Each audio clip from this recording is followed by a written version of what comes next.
إن الحمد لله نحمده ونستعينه ونستغفره ونعوذ بالله من شرور أنفسنا ومن سيئات أعمالنا من يهده الله فلا مضل له ومن يضلل فلا هادي له وأشهد أن لا إله إلا الله وحده لا شريك له وأشهد أن محمدا عبده ورسوله يا أيها الذين آمنوا اتقوا الله حق تقاته ولا تموتن إلا وأنتم مسلمون يا أيها الناس اتقوا ربكم الذي خلقكم من نفس واحدة وخلق منها زوجها وبث منهما رجالا كثيرا ونساء واتقوا الله الذي تساءلون به والأرحام إن الله كان عليكم رقيبا يا أيها الذين آمنوا اتقوا الله وقولوا قولا سديدا يصلح لكم أعمالكم ويغفر لكم ذنوبكم ومن يطع الله ورسوله فقد فاز فوزا عظيما أما بعد فإن خير الكلام كلام الله وخير الهدي هدي محمد صلى الله عليه وسلم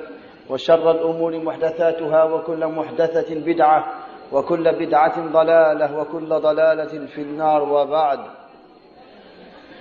Donc l'intitulé de cette conférence sera Haqiqatu Sofiyyah fi Daw'il Kitabi was Sunnah, la réalité du soufisme à la lumière du Coran et de la Sunna du prophète alayhi salatu wassalam. Et c'est tiré de l'ouvrage qui porte le même titre du cheikh al-docteur Muhammad ibn Rabi' ibn Hadi Umair al-Madkhali hafidhahullah ta'ala.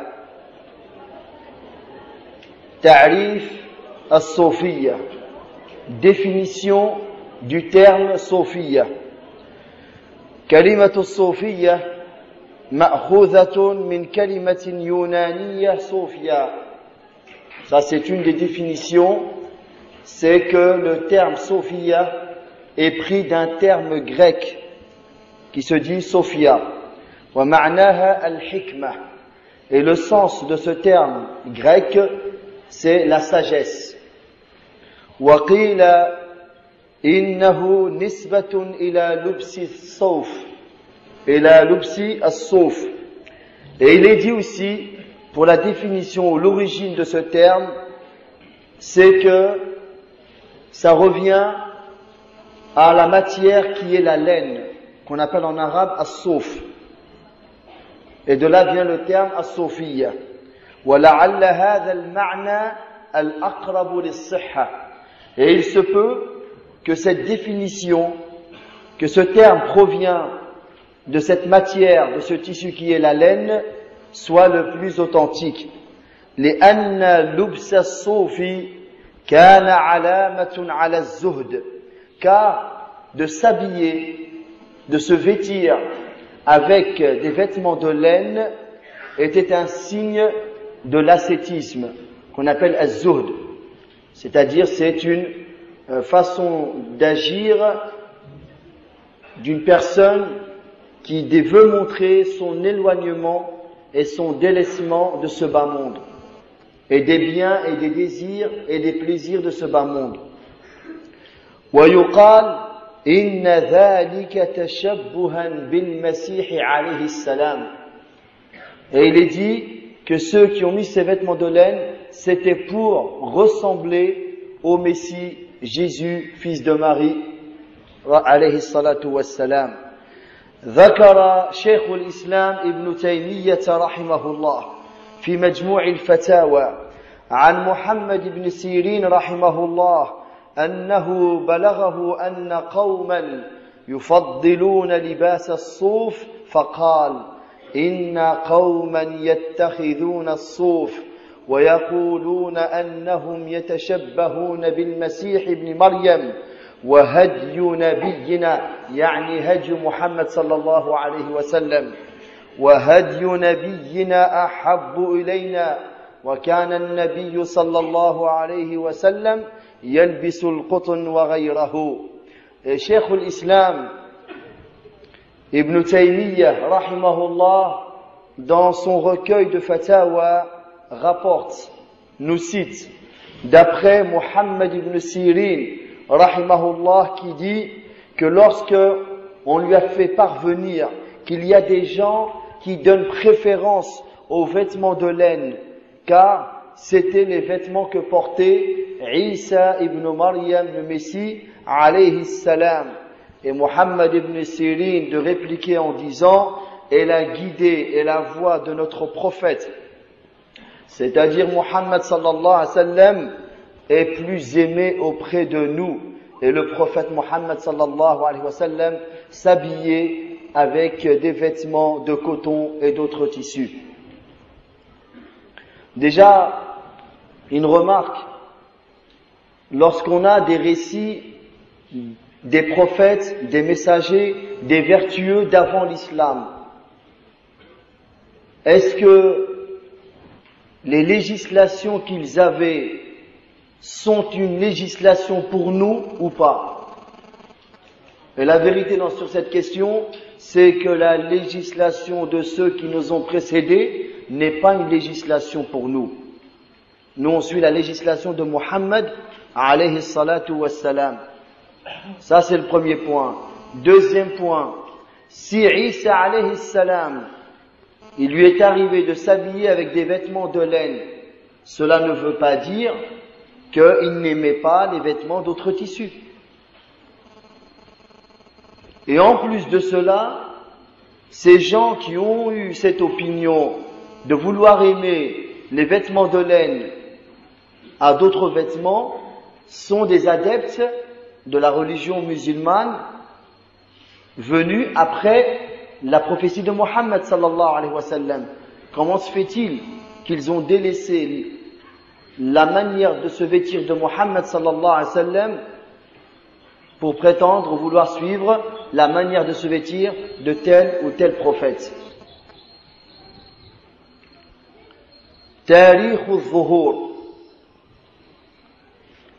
la date ou la période de leur apparition. Quand est-ce qu'ils sont apparus? اشتهر هذا اللفظ يعني لفظ الصوفية بعد القرون الثلاثة الأول. Ce terme, as-Sofiya, n'était pas connu pendant les 3 premières générations vantées par le prophète alayhi salatu wassalam. C'est-à-dire que du vivant du prophète sallam, des tabi'in, des tabi'in, ils ne connaissaient pas ce terme-là, ça n'existait pas. Et il est même dans certains récits dit que c'est qu'à partir du 4e siècle de l'Hégire que ce terme est apparu, a commencé à faire surface. وَكَانَ ذَلِكَ بِالْبَصْرَةِ.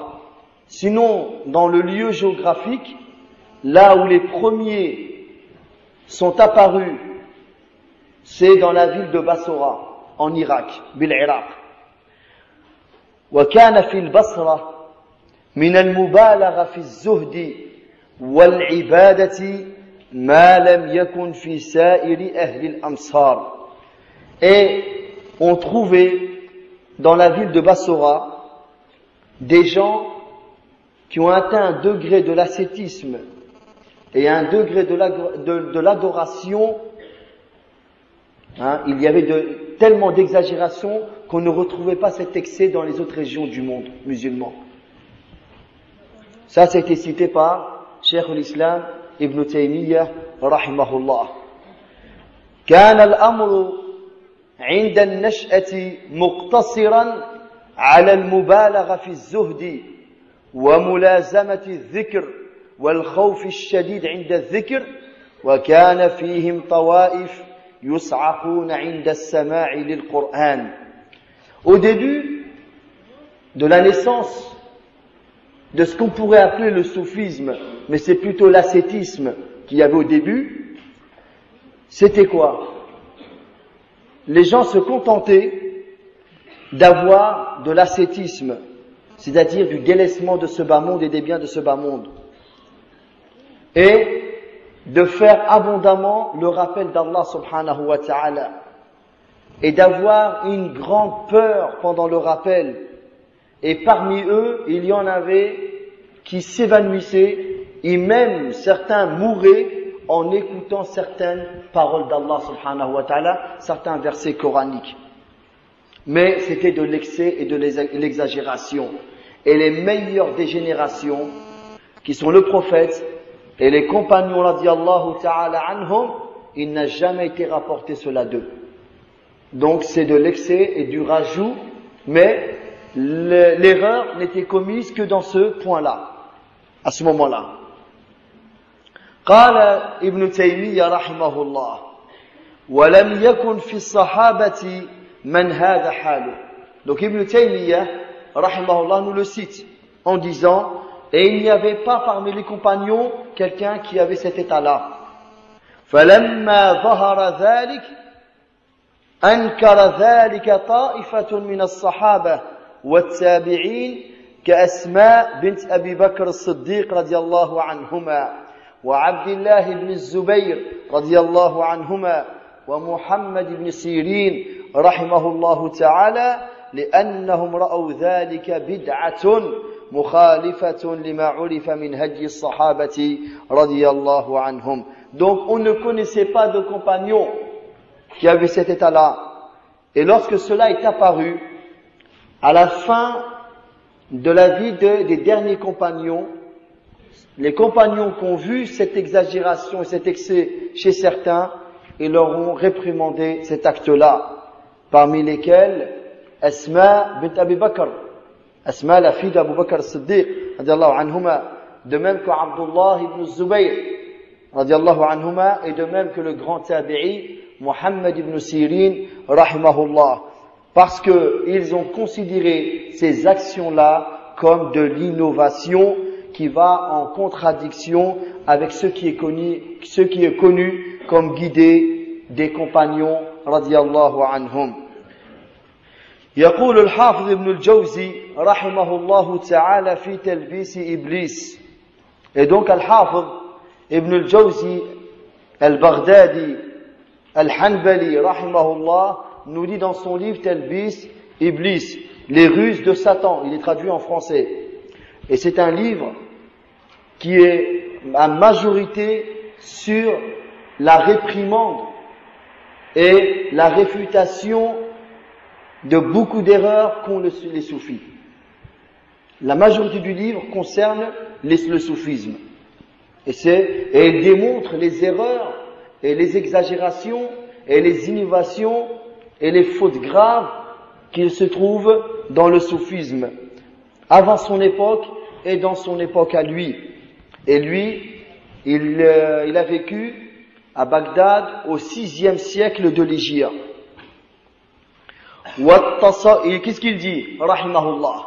والتصوف طريقة كان ابتداؤها الزهد الكلي ثم ترخص المنتسبون إليها بالسماع والرقص فمال إليهم طلاب الآخرة من العوام لما يظهرونه من التزهد ومال إليهم طلاب الدنيا لما يرون عندهم من الراحة واللعب. Donc qu'est-ce qu'il dit? Al-Hafiz Ibn al-Jawzi rahimahullah, il dit, et le soufisme est un chemin dont, dans le début, c'était qu'une question d'ascétisme, d'un délaissement et d'un éloignement de ce bas monde. Puis, les gens se sont facilités des choses et ils en sont arrivés à aller écouter les chants et la musique et à danser. Alors, il y a eu deux catégories de gens de la masse qui les ont rejoints, qui les ont suivis. Une catégorie qui allait vers l'au-delà. C'était des gens qui voulaient aller vers l'au-delà, se rapprocher d'Allah subhanahu wa ta'ala. Et en regardant ces gens-là, les soufis, ils ont cru que c'était des gens, des ascètes, des gens loin de ce bas monde, des gens qui montraient la piété, la vertu. Ils ont cru à cette image et ils ont été vers eux. Et une autre catégorie qui ont retenu de ces gens que la musique, les chants et la danse qu'ils ont vus. Et pour eux, c'est des gens qui voulaient ce bas monde et ils ont trouvé une facilité en allant vers ces gens-là pour y trouver le repos et la tranquillité. وهكذا اختلطت تلك المنازع كلها من مغالاة في الزهد إلى فتح الباب لأفكار الحلول ثم وحدة الوجود ثم كان في اختلاطها ذلك التصوف الذي ظهر في الإسلام واشتد في القرن الرابع والخامس ثم بلغ أقصى مداه فيما بعد ذلك بعيدا كل البعد عن هدي القرآن الكريم والسنة المطهرة حتى بلغ أن المتصوفة يسمون من يتبع القرآن والسنة أهل الشريعة وأهل الظاهر ويسمون أنفسهم أهل الحقيقة وأهل الباطن. Et puis, à force de puiser dans beaucoup de sources étrangères à l'islam, car le cheikh Muhammad Rabi' ibn Hadi, il détaille dans son livre et il dit qu'ils se sont mis à aller puiser dans les religions anciennes, le bouddhisme, l'hindouisme et d'autres idéologies, la philosophie, et ils ont introduit, et ils ont fait un mélange avec l'ascétisme qu'ils prétendaient et le délaissement de ce bas monde qu'ils prétendaient, et en a découlé un nouveau soufisme qui n'avait rien à voir avec l'ascétisme des premiers, qui eux déjà étaient dans l'erreur pour leur excès et leur exagération. Puis ils en sont arrivés à avoir des convictions contraires à l'islam, comme al-hulul, le fait de croire qu'Allah entre dans la personne, qu'Allah s'introduit dans la personne, et la doctrine de wahdatul wujud, qui est de dire que tout ce qui existe n'est qu'un, c'est Allah. Et tout ce que tu peux voir n'est qu'une partie d'Allah. Et donc toi, tu n'es qu'une partie d'Allah. Ça, c'est ce qu'on appelle wahdatul wujud, l'unité de l'existence. Il n'y a qu'une seule existence, c'est Allah. Et tout ce qu'il y a, c'est Allah.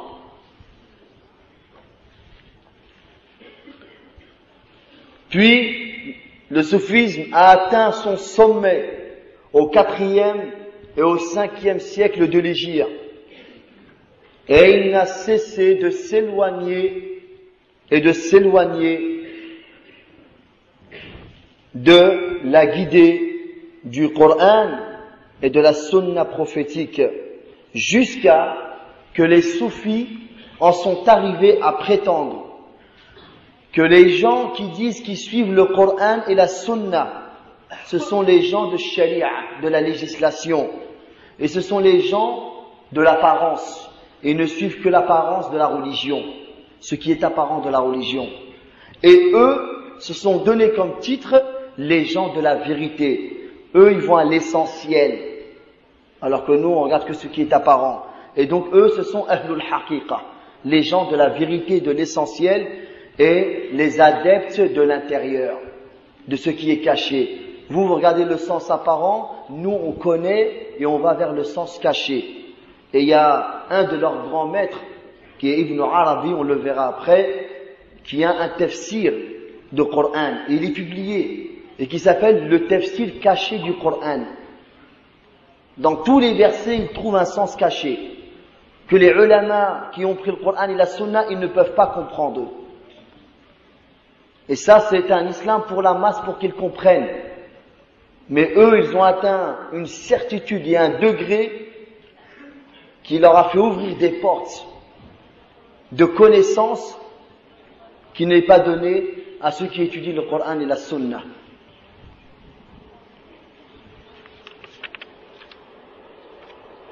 Madhahib as-Soufiyya, les différentes parties des soufis. هم ثلاثة أقسام يعني لغلاة الصوفية يعني ceux qui vont dans l'excès dans le soufisme sont de trois catégories. أولا, première catégorie, أهل المذهب الإشراقي, ce sont les gens qui suivent un soufisme qui est beaucoup basé sur la philosophie. C'est des soufis qui ressemblent aux bouddhistes, comme les gens qui font du yoga. يغلب عليهم الناحية الفلسفية. Donc eux, ce qui prime chez eux, c'est le côté philosophique. على ما عداها من الزهد. Donc ça prime sur l'ascétisme ou d'autres points. وهو الإشراق النفسي الذي يفيض في القلب بالنور. Et c'est une illumination à l'intérieur qui vient à illuminer le cœur, à mettre dans le cœur la lumière. نتيجة للتربية النفسية والرياضة الروحية وتعذيب الجسم لتنقية الروح وتصفيتها. Et ils prétendent que cette lumière, cette illumination intérieure, elle découle, elle est le résultat d'une éducation spirituelle et d'un entraînement physique et aussi d'un châtiment corporel. Parce qu'ils se font du mal à eux-mêmes, mais en pensant que c'est une éducation pour nettoyer l'âme et la purifier. وهي صفة مشتركة بين جميع الصوفية. Et cette façon de faire est un point en commun chez tous les soufis. وأهل هذا القسم توقفوا عند هذا الحد. Mais les gens qui avaient plus ce cheminement se sont arrêtés plus ou moins à ce point-là. ولم يقعوا فيما بين جميع الصوفية ولم يقعوا فيما وقع فيه غيرهم من القائلين بالحلول ووحدة الوجود. Et ceux-là ne sont pas tombés dans d'autres erreurs que sont tombés d'autres groupes soufis qui sont al-hulul wa wahdat al-wujud. ولكن هذا الأسلوب مخالف للإسلام. Mais même s'ils n'en sont pas arrivés à ce grand égarement qui est le hulul wa wahdat al-wujud, eh ben cette éducation qu'ils prétendent, eh ben elle est contraire à l'islam et jamais l'islam ne l'a enseigné. وهو مأخوذ من الديانات المنحرفة كالهندوسية والبوذية. Et elle est prise, cet enseignement est pris des religions anciennes égarées qui dévient comme l'hindouisme et comme le bouddhisme. ثانيا مذهب الحلول. Donc la deuxième catégorie des soufis, c'est ceux qui ont cette idéologie qui prime chez eux que Allah il entre, il s'introduit dans la personne. يعني يحل الله في الإنسان. وهم القائلون بأن الله يحل في الإنسان. Donc c'est ceux qui prétendent et qui disent qu'Allah s'introduit dans la personne. وقد نادى بذلك بعض الغلاة من الصوفية. Et certains parmi les extrémistes des soufis ont appelé à cette croyance. Qu'Al-Hussein ibn Mansour al-Hallaj, ça c'est un de leurs imams dans ce domaine, al-Hallaj. Alladhi afta al-ulama'u bi kufrihi wa qatlihi. Celui dont les savants et les imams de son époque ont fait le décret qu'il avait mécru et qu'il fallait appliquer sur lui la sentence qui est la peine de mort. وقد قتل وصلب, et il fut condamné à mort et il fut crucifié. سنة 309 هجرية, en l'an 309 de l'Hégire. ومن أقواله, et parmi ses paroles, les paroles de l'Hallaj dans ce domaine, il dit أنا من أهوى ومن أهوى أنا نحن روحان حللنا بدنا فإذا أبصرتني أبصرته وإذا أبصرته أبصرتنا والعياذ بالله. Je suis celui que je veux et ce que je veux c'est moi. Nous sommes deux âmes qui nous sommes introduits dans un corps. Si tu dis je te vois, alors tu le verras. Et si tu dis que tu le vois, alors tu nous verras. والعياذ بالله. ثالثا, troisième catégorie, al-qawl bi wahdati al-wujud.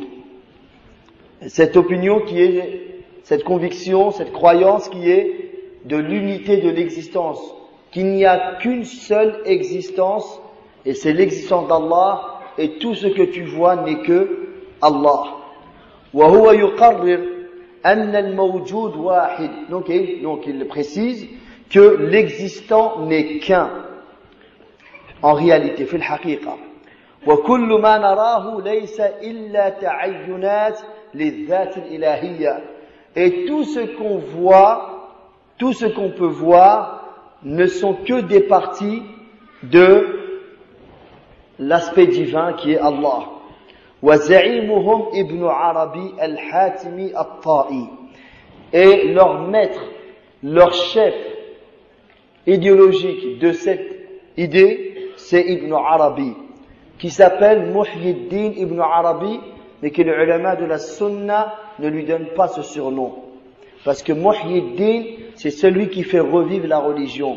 Et eux, ils l'appellent Mahiddin, celui qui a effacé la religion. Et Ibn Arabi était un Andalou.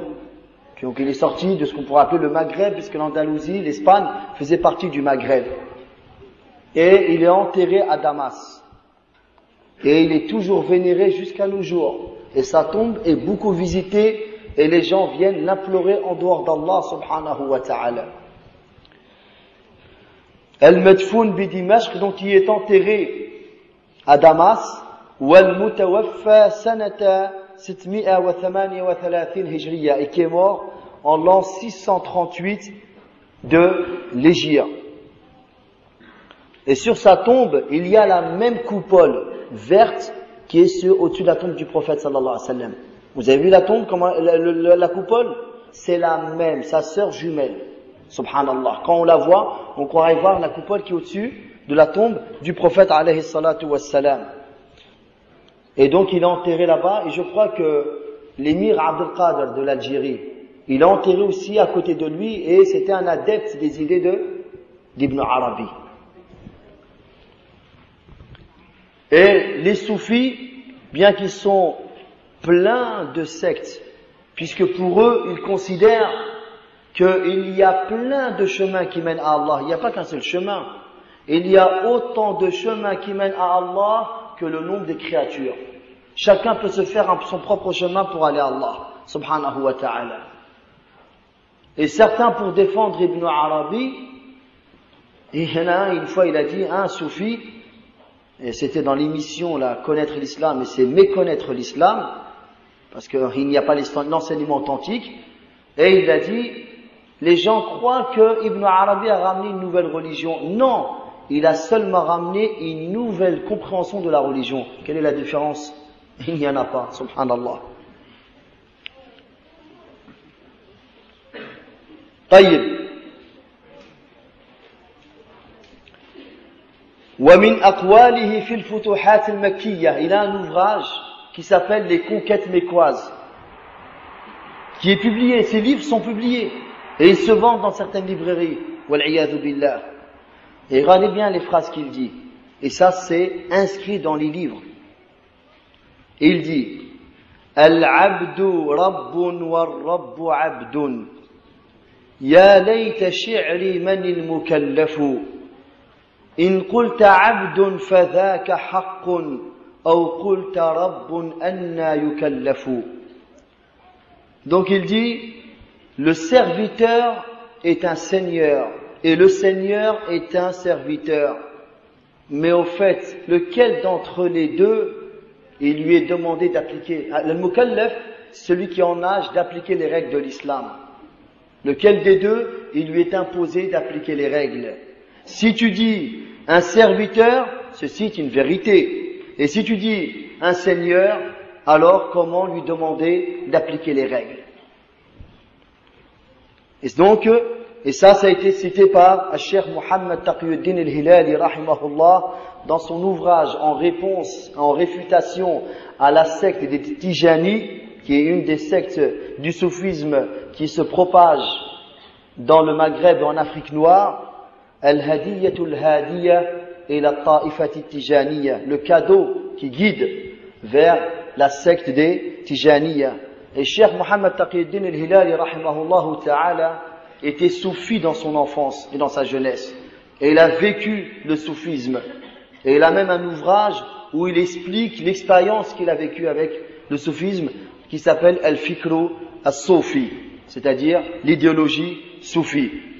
Et At-Tijaniya, c'est un homme, At-Tijani, Sid Ahmed At-Tijani, qui est né en Algérie, à l'époque coloniale, dans le 19e siècle, en 1800 et quelques, et qui est enterré dans la ville de Fès.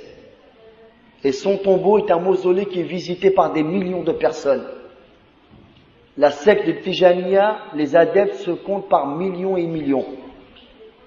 Et donc, au Maroc, en Algérie, et le problème entre Marocains et Algériens, Allah al-Musta'an, chacun veut se l'approprier. Mais on ne le veut pas, subhanallah. Subhanallah, on ne le veut pas. Chacun veut dire, non, c'est le nôtre, on va fêter sa naissance. Subhanallah, wal-'iyathu billah. Et en Afrique noire aussi, il est vénéré, en Mauritanie aussi. Subhanallah. Et cet homme-là, Sid Ahmed Tijani, les ulama de son époque et même d'après l'ont rendu mécréant pour les mécréances qu'il a sorties. Et il prétendait que, réveillé, le prophète lui rendait visite. Et il lui donnait des législations autres que celles qu'il y a dans la sunna. Et il a ramené un dua qu'ils appellent ça Salatul Fatih. Et il y a beaucoup de vieux qui le récitent, qui ne savent même pas qu'est-ce que c'est. C'est une prière, une formulation de prière sur le prophète sallallahu alayhi wa sallam inventée, et qu'ils appellent Salatul Fatih. Et il a dit que réciter cette prière une seule fois, c'est mieux que de lire le Coran entièrement 6000 fois. Wal-'iyadhu billah. Préférer la parole d'une créature sur la parole du Créateur, subhanahu wa ta'ala. Alors que le prophète sallallahu alayhi wa sallam a dit wa khayrul kalami kalamullah. Et la meilleure des paroles, c'est la parole d'Allah, subhanahu wa ta'ala. Et lui-même, il est encore plus loin. Souvent dans les sectes soufis, ils acceptent que des gens soient dans d'autres sectes soufis. Lui, il a dit non. Celui qui quitte sa secte soufie vers une autre secte soufie, il aura apostasié. Et celui qui est dans une autre secte soufie, qui rentre chez eux, eh ben, c'est comme quelqu'un qui vient d'entrer dans l'islam. Et parmi leurs adeptes, il y a Ahmadou Bamba, celui qui est enterré à Touba au Sénégal. Et ils ont décidé que cette ville, elle est sainte, interdite aux mécréants. Allahu a'lam si eux, ils sont musulmans. Allah, c'est très grave, le politisme qui s'y trouve, wal-'iyadhu billah. Donc, une ville sainte, ça n'existe pas de ville sainte dans le monde, si ce n'est celles qui ont été rendues saintes par Allah et son prophète. Mecca, et qui est limitée, et Al-Madina, qui est limitée. Même Al-Quds, Jérusalem n'est pas une ville sainte, c'est une ville bénie, c'est un territoire béni, Ardu Sham. Alladhi barakna hawlahu, dont on a béni les alentours. Ça c'est Ardu Sham, le Proche-Orient. Mais ce n'est pas une terre sacrée. Ce n'est pas une terre sainte, réservée seulement aux musulmans. Non, ça c'est propre à Mecca et à Al-Madina. Il n'y a aucune autre ville sainte. De même les mosquées. Il n'y a pas de mosquée sainte, si ce n'est les 3 mosquées. Al-Masjid al-Haram, wal-Masjid al-Nabawi, wal-Masjid al-Aqsa. Al-Masjid al-Haram, une prière dedans équivaut à 100 000 prières. Une prière dans la mosquée du prophète sallallahu alayhi wa sallam équivaut à 1000 prières. Et une prière dans le Masjid al-Aqsa à Jérusalem équivaut dans la version authentique du hadith à 250 récompenses, prières. Et Tijani Ahmed Bamba, donc il est enterré dans cette mosquée qui a coûté une fortune. Ils ont amené les meilleurs matériaux pour la construire à Touba. Et donc tous les mourides travaillent pour ce lieu-là. Et de Mauritanie, il y en a qu'une fois par an, ils font le pèlerinage jusqu'à la ville de Touba. Et ils prétendent même dans certains de leurs ouvrages que celui qui a fait le pèlerinage à Touba n'est pas obligé de faire le pèlerinage à la Mecque. Wal'iyadhu billah.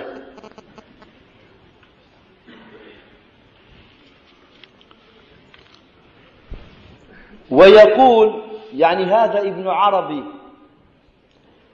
إن الذين عبدوا العجل ما عبدوا غير الله.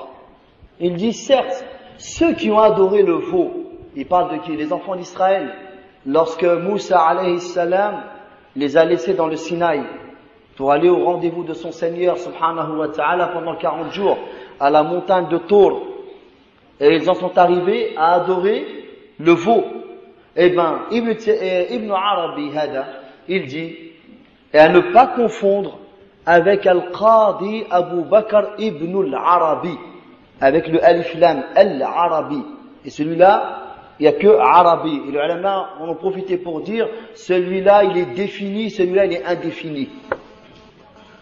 Vous avez compris? L'article défini, l'article indéfini. Hada mu'arraf wa hada nakira. Naam. À ne pas confondre ce grand savant et cet imam malikite connu, ce n'est pas le même, hein, à ne pas confondre. Donc, qu'est-ce qu'il dit Hada ibn Arabi? Inna alladhina abadu al-ijla ma abadu ghayra Allah. Il dit ceux qui ont adoré le veau, en réalité, ils n'ont pas adoré autre que Allah, puisque tout est Allah dans Wahdatul Wujud. Donc, en fin de compte, en adorant le veau, ils n'ont fait qu'adorer Allah.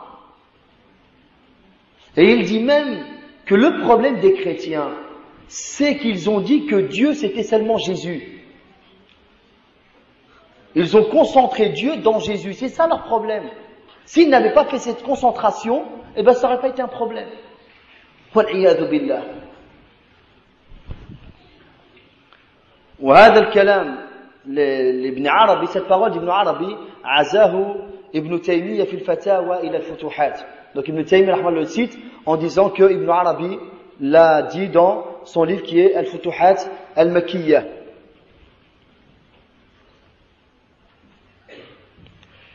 وهو عند الصوفية العارف بالله والقطب الأكبر. Et il est considéré chez les soufis comme étant le connaisseur d'Allah. Ils ont beaucoup cette terminologie, le connaisseur. Al-Arif, c'est un terme que nous on dit l'Al-Alim. Eux, ils emploient le terme Al-Arif. Parce que c'est une connaissance qu'il aurait, elle ne parvient pas comme Al-Alim qui lui, comment il l'a eu? En apprenant. Et parmi leurs phrases des soufis, c'est quoi? Antum ta'khudhuna ilmakum an mayyitin wa nahnu na'khudhuhu 'anil hayy alladhi la yamut. Vous prenez votre savoir de mortel, alors que nous, on le prend directement du vivant qui ne meurt pas. تقولون حدثني فلان ونحن نقول حدثني قلبي. Vous vous dites, un tel m'a rapporté les hadiths du prophète sallallahu alayhi wa sallam. Et eux disent, alors que moi je dis, mon cœur m'a rapporté. Wal'iyadhu billah. Et chez eux, donc, c'est le connaisseur d'Allah. Et c'est le grand pôle. Parce que chez les soufis, il y a les walis qu'ils prétendent suivre, les shirs qu'ils prétendent suivre, eh ben, ils ne sont pas tous au même degré. Ils ont des nominations. Ils ont ce qu'on appelle Al-Ghawf, celui vers qui on cherche le secours. Et ils ont l'Aqtab, les pôles.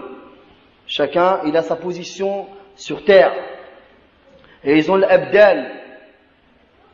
Chacun a sa position dans les pays ou dans les villes. Et ils prétendent que tous, ils se réunissent une fois dans l'année dans la grotte de Hira. Ne croyez surtout pas que c'est des paroles qui n'existent pas, ou que c'était des paroles qui existaient auparavant. Jusqu'à nos jours, ils y croient. J'ai même une fois assisté à un homme qui est rentré dans la mosquée et il a dit que, il disait, hier j'ai assisté à l'assise dans la grotte de Hira, avec tous les saints et tous les walis. Subhanallah. Et ils décident entre eux de tout ce qui va venir dans l'année. Wal'iyadhu billah. Parce que pour les soufis, ces saints participent dans la gérance du monde avec Allah subhanahu wa ta'ala. Et ils pensent que ces saints, ces walis qu'ils prétendent, connaissent l'invisible, connaissent le futur. Et parfois même, ils les élèvent au-dessus des prophètes. Et ils disent, parmi leurs paroles, les saints ont traversé une mer pour laquelle les prophètes se sont arrêtés au rivage et n'ont pas pu la traverser. Et parmi ce qui ramène comme argument l'histoire de Moussa alayhi salam et Al-Khadir. Et eux, ils considèrent Al-Khadir comme n'étant pas un prophète, alors que la véritable opinion dessus, c'est que c'est un prophète. Puisqu'Allah lui révèle. Et il le dit bien, tout ce que j'ai fait, je ne l'ai pas fait de moi-même, mais c'est Allah qui me l'a révélé. Et donc, ils disent, cet homme c'est un saint. Et il avait une connaissance que Moussa n'avait pas. Donc les saints connaissent plus que les prophètes. Wal'iyadu billah. Alors que le Khadir a bien dit à Moussa, Allah m'a donné un savoir que tu n'as pas. Et il t'a donné un savoir que je n'ai pas. Et il y a un oiseau qui est venu picorer dans l'eau, prendre un peu d'eau. Et il lui a dit, le savoir qu'Allah a émis dans le monde, par rapport à son savoir à lui, subhanahu wa ta'ala, est comme cette petite goutte d'eau prise par cet oiseau, par rapport à l'océan. Et eux, donc, ils prétendent cela. Wal'iyadu billah.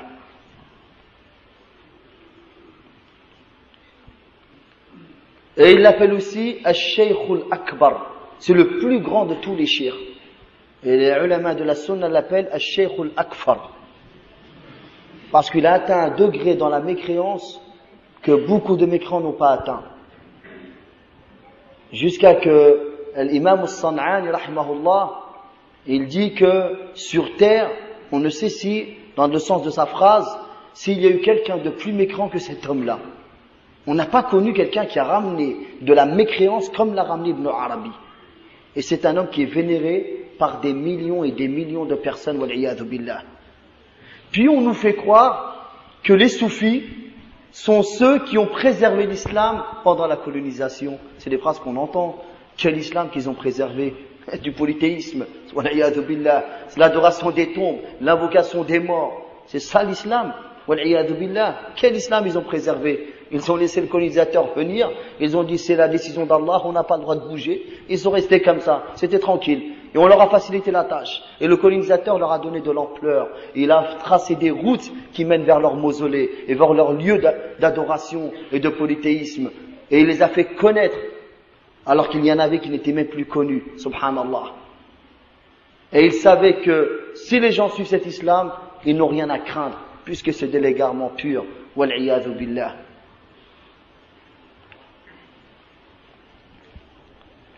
Et il fait les éloges de Pharaon. Lequel Pharaon? Le Pharaon de l'époque de Moïse, de Moussa alayhi salam.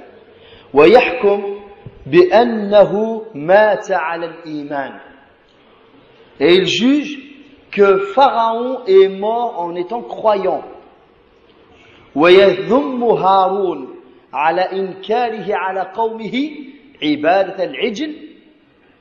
Et il réprimande, il fait le reproche au prophète Haroun, alayhi salam, pourquoi s'en est-il pris aux enfants d'Israël lorsqu'ils ont adoré le veau? Il n'avait pas à leur faire le reproche. Mukhalifan bidhalika nass al-Qur'an. Et en prétendant cela, il est en contradiction avec le texte coranique. Wa yara anna an-nasara innama kafaru li'annahum khassasu Isa bil uluhiyyah. Et il voit que si les chrétiens sont devenus mécréants, ce n'est que parce qu'ils ont spécifié Jésus dans la divinité. Et s'ils avaient laissé la divinité dans toute chose, globale, générale, eh ben ils ne seraient pas devenus mécréants. Taqdisul mashayikh 'inda as-soufiyya. Les soufis, ils rendent les mashayikh, leurs mashayikh sacrés. Ils les suivent aveuglément. Il leur voue un culte, un amour sans limite. أهون هذه المذاهب الرهبانية التي نهى عنها الإسلام. La moindre et le moindre égarement chez les soufis, c'est ceux qui ont al-rahbaniyya. C'est une forme d'ascétisme, c'est ce que font les moines qui vont dans leur monastère, qui se retirent de ce bas monde. Mais ça, c'est contraire à l'islam. وأفظعها القول بالحلول ووحدة الوجود. Et le pire des idéologies chez les soufis, c'est de dire que Allah s'introduit dans l'humain, ou alors de prétendre qu'il y a l'unité de l'existence. C'est en degré d'égarement qu'ils se valent. Sinon, ils sont tous égarés. وقد بالغت جميع الطوائف الصوفية في تقديس المشايخ. Et tous ils sont unanimes chez les soufis de rendre sacré le shirk. وإذلال التلميذ المسمى المريد لشيخه.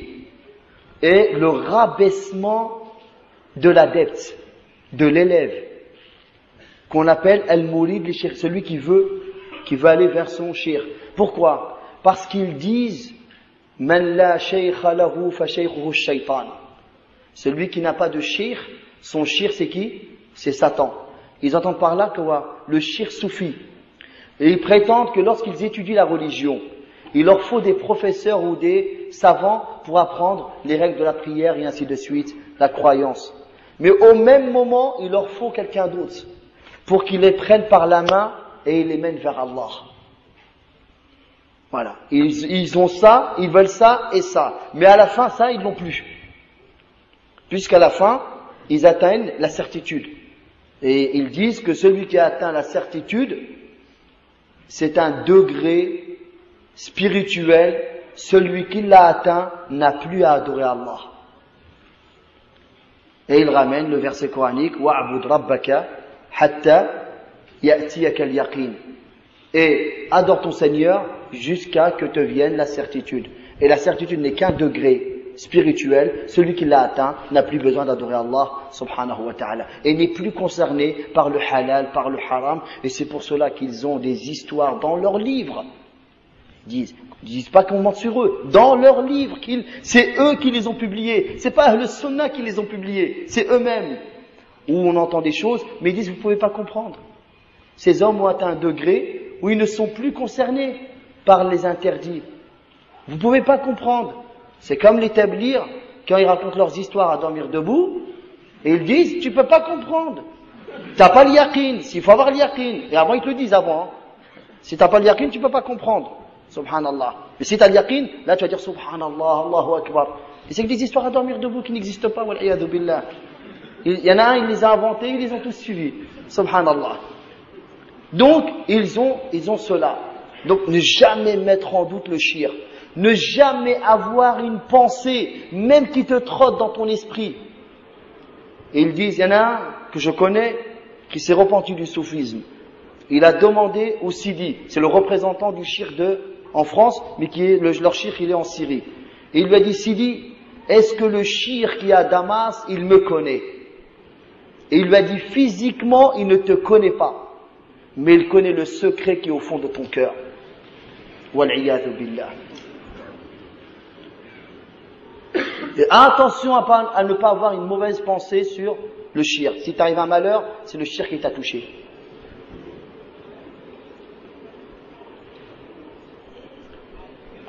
طيب فيكون المريد مطيعا لشيخه طاعة مطلقة. Donc le murid, lorsqu'il a fait le pacte avec son shirk, ça y est, c'est fini. Il doit le suivre, même il lui dit, va couper la tête à ton père, il y va. Il ne discute pas. Car le shirk voit ce que tu ne vois pas. Il ramène des vraies paroles parfois, mais pas dans leur contexte. Subhanallah. Et donc l'élève, il ne peut même pas lever le regard sur son shirk.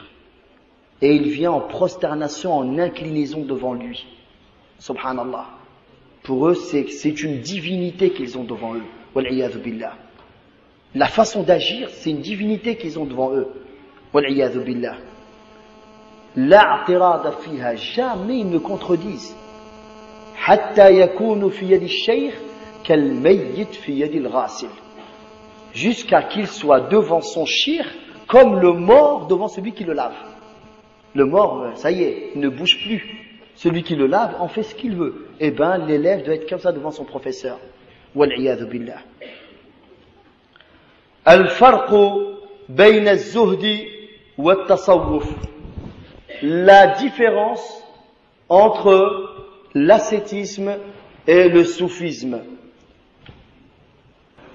في الإسلام الزهد في الدنيا وسط بين جشع اليهود وإفراطهم في حب الدنيا وبين أهل الرهبانية من النصارى الذين فرطوا في الأخذ بالأسباب وقعدوا عن العمل والاكتساب. Donc, le véritable ascétisme en islam, c'est le juste milieu entre les deux extrêmes. L'extrême des juifs qui s'adonnent à ce bas monde et qui vivent pour ce bas monde et qui voudraient vivre tout le temps, et entre les moines dans les monastères des chrétiens qui eux ont délaissé ce bas monde, ont délaissé le travail et sont restés comme ça assis. والزهد الصوفية فهو ترك التكسب من الحلال والعمل النافع وانتظار عطاء الناس. Et l'ascétisme chez les soufis, c'est de délaisser le travail autorisé et les bonnes choses et d'attendre la donation des gens. Hein, eux, ils vivent qu'avec ça. Tout adepte doit venir à quelque chose. Il ne doit pas venir les mains vides. Il doit venir à quelque chose. Tout ce qu'ils ont de cher, ils se doivent de lui ramener. Waliyadhu billah. Wallahi, je vous parle, je pense à des histoires de chez eux. Waliyadhu billah. Même un mari peut ramener son épouse. Waliyadhu billah. C'est le shir, c'est la baraka du shir. Waliyadhu billah. Même aux animaux, il touche aux animaux. Dans les livres, c'est marqué, subhanallah. Wallahi, c'est même honteux de pouvoir citer ces choses-là. والتكلف في الظهور بمظهر الفاقة في ملابسهم بلبس المرقعات البالية إظهارا للتزهد والصلاح والولاية. Et il s'efforce d'apparaître avec des vêtements vieux, troués, pour montrer qu'il ne cherche pas ce bas monde, pour montrer la vertu ou pour montrer un côté saint. قد صنف علماؤنا قديما وحديثا الكتب للرد على ضلالات الصوفية. Depuis les premières époques jusqu'à nos jours, les savants ont écrit des ouvrages pour réfuter les égarements et les éloignements du soufisme. ككتاب تلبيس إبليس للحافظ بالفرج ابن الجوزي المتوفى سنة 597 هجرية. Comme l'ouvrage Les ruses de Satan de Ibn al-Jawzi, rahimahullah, mort en l'an 597 de l'Hégire. وَرَدَّ عَلَيْهِمْ كَثِيرًا شيخ الإسلام Ibn Taymiyyah, rahimahullah, et a beaucoup réfuté leurs erreurs. Cheikh l'Islam Ibn Taymiyyah, dans beaucoup de ses ouvrages, dans ses fatawa, وَقَدْ تَعَرَّضَ عَلَيْهِمْ لِلْأَذَى وَالسِّجْنِ حَتَّى مَاتَ فِي السِّجْنِ rahimahullah. Et il a subi beaucoup de mal de ces gens-là, jusqu'à qu'il fût emprisonné à cause d'eux, et jusqu'à qu'il est mort en prison, rahimahullah ta'ala.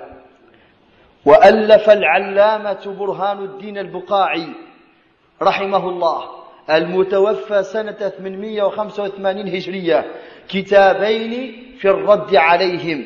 Et le grand savant Burhanuddin al-Buqa'i, mort en l'an 885 de l'Hégire, a écrit deux ouvrages pour réfuter leurs erreurs et leurs égarements. Le premier qui s'appelle Tanbihul Ghabi ila Takfir ibn Arabi, et le deuxième Tahdhir al-Ibad min ahli al-inadi bi bid'ati al-ittihad. Et ces deux ouvrages, ils ont été rassemblés dans un ouvrage avec des annotations et une introduction d'un grand savant égyptien qui s'appelle Cheikh Al-Allama Abdurrahman Al-Wakil, rahimahullah ta'ala, et il lui a donné comme titre Masra'u At-Tasawwuf, c'est-à-dire la fin, la mort du soufisme. Karamat Soufiyya, les miracles chez les soufis. Ils sont connus pour les miracles, mais ce sont des faux miracles. Et en islam, al-awliya, les vertueux, les saints véritables, on leur reconnaît les karamats. Véritables. Mais des gens qui sont propres, qui suivent la sunna du prophète alayhi salatu wassalam. Et c'est pour ça que les ulama, dans des livres de aqidah, ils mettent bab karamat al-awliya, chapitre des miracles des gens vertueux, des alliés d'Allah subhanahu wa ta'ala. Et Cheikh l'Islam Ibn Taymiyyah rahimahullah, il a un ouvrage super qui a été traduit en français, qui s'appelle Al-Furqan bayna awliya ar-Rahman wa awliya ash-Shaytan. C'est-à-dire le discernement, la distinction entre les alliés du tout miséricordieux et les alliés de Satan. Parce que beaucoup d'alliés de Satan ont été considérés comme des alliés d'Allah, par beaucoup surtout les soufis. لقد بالغ الصوفية في تقديس مشايخهم حتى رأوا أن كل ما يصدر عن الشيخ الصوفي حق وصواب. Donc les soufis ont atteint un degré dans le respect qu'ils ont pour leur shir, jusqu'à les sacraliser, jusqu'à dire que tout ce qui sort de ces gens est une vérité, ce n'est que la vérité. Ils ressemblent aux chiites. Les chiites sont des soufis. Dans leurs croyances, leurs dogmes, ils sont chiites, mais dans leur pratique, ils adorent les tombes et ils invoquent les morts, comme les soufis, subhanallah. Et ils prétendent que leurs imams sont infaillibles, et tout ce qu'ils disent est vrai. Et ils prétendent que leurs imams sont meilleurs que les prophètes et les anges. هذا الخميني عليه من الله ما يستحق. Il écrit dans son ouvrage Al-Hukuma Al-Islamiyya, le gouvernement islamique, إن لأئمتنا منزلة لا يصلها ملك مقرب ولا نبي مرسل. Nos imams ont atteint un degré qu'aucun ange rapproché ni un prophète envoyé ne peut atteindre. Wal-iyadhu billah. Et parmi les choses qu'ils disent que c'est des karamats, ihya'ul mawta, faire revivre des morts. Et ils ont des récits. Un, il a pleuré parce que son fils est mort, puis son fils il a ressuscité. Un, il a mangé un poulet, et il a demandé que le poulet revienne, et ben le poulet il marchait devant lui, et ainsi de suite. Al-iyadhu billah. Al-kilab, awliya, wa aidan 'inda as-soufiyya. Même les chiens, ce sont des walis chez eux. Il y a un chien qu'un saint parmi eux l'a regardé. Il l'a regardé et il a vu tous les chiens venir vers lui. Et tous les chiens se concentraient sur ce chien-là. Et ce chien-là est tombé malade et tous les chiens pleuraient. Et lorsque ce chien il est mort, ils sont restés là, tous les chiens à pleurer, tellement qu'ils pleuraient, et ben les gens sont venus pour prendre ce chien et l'enterrer. Et ils ont arrêté de pleurer. Wal-iyadhu billah. Ils ont dit, si le chien a eu ce degré de sainteté, alors que dire des hommes? Wal-iyadhu billah. On a une ville au Maroc qui s'appelle Sidi Bibi. Et nous, chez nous, dans nos pays, Sidi, c'est comme en France Saint. Saint-Étienne, Sainte-Hélène, ce qu'on veut. Les chrétiens ils ont beaucoup de soufisme. Seulement, on n'emploie pas ce terme-là. Ils se ressemblent. Et dans nos bleds à nous, c'est Sidi. Sidi, c'est une ville où il y a un saint à côté. Et Sidi Bibi, El Bibi chez nous, c'est quoi? C'est la dinde. Bon, la sainte dinde, je sais pas. Allahu a'lam. Taïb. Et ils prétendent que Ahmed el-Badawi, c'est un grand saint aussi de chez eux, qui est enterré dans la ville de Tanta, qui est en Égypte.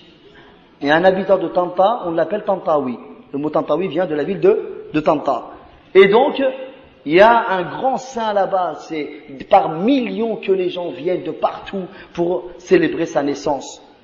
Et il raconte des histoires sur lui, wal-iyadhu billah, que si un adepte n'est pas venu, eh ben, ils étaient là en train de fêter la naissance de Badawi à côté de la tombe, et il y a un saint qui était vivant, et qui n'est pas venu, il a tardé à venir.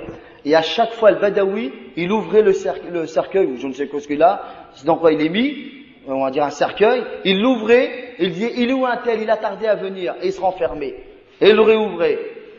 Et parfois, il sortait sa main. Des histoires, Allahul Musta'an. Et puis donc, comme je vous ai dit, ils se permettent des interdits. Pour eux, c'est une karama venant du shirk, on peut rien dire. C'est un saint, donc c'est un miracle qu'il peut introduire sa main sans que tu ne la vois dans ta poche et te prendre ton argent et se l'approprier. C'est du vol, subhanallah. Et il y en a même un, il est monté sur le minbar nu et il a fait une khutbah tout nu. Wal'iyadhu billah. Et il y en a qui ont dit de voir certains saints. Il y en a, il a dit, as-tu vu Al-Bustami, un grand saint de chez eux, Al-Iyadhu billah. L'autre lui a dit non, mais j'ai vu Allah. Et il lui a dit, si tu as vu le Bastami, ça aurait été mieux pour toi que de voir 70 fois Allah. Wal-iyadhu billah.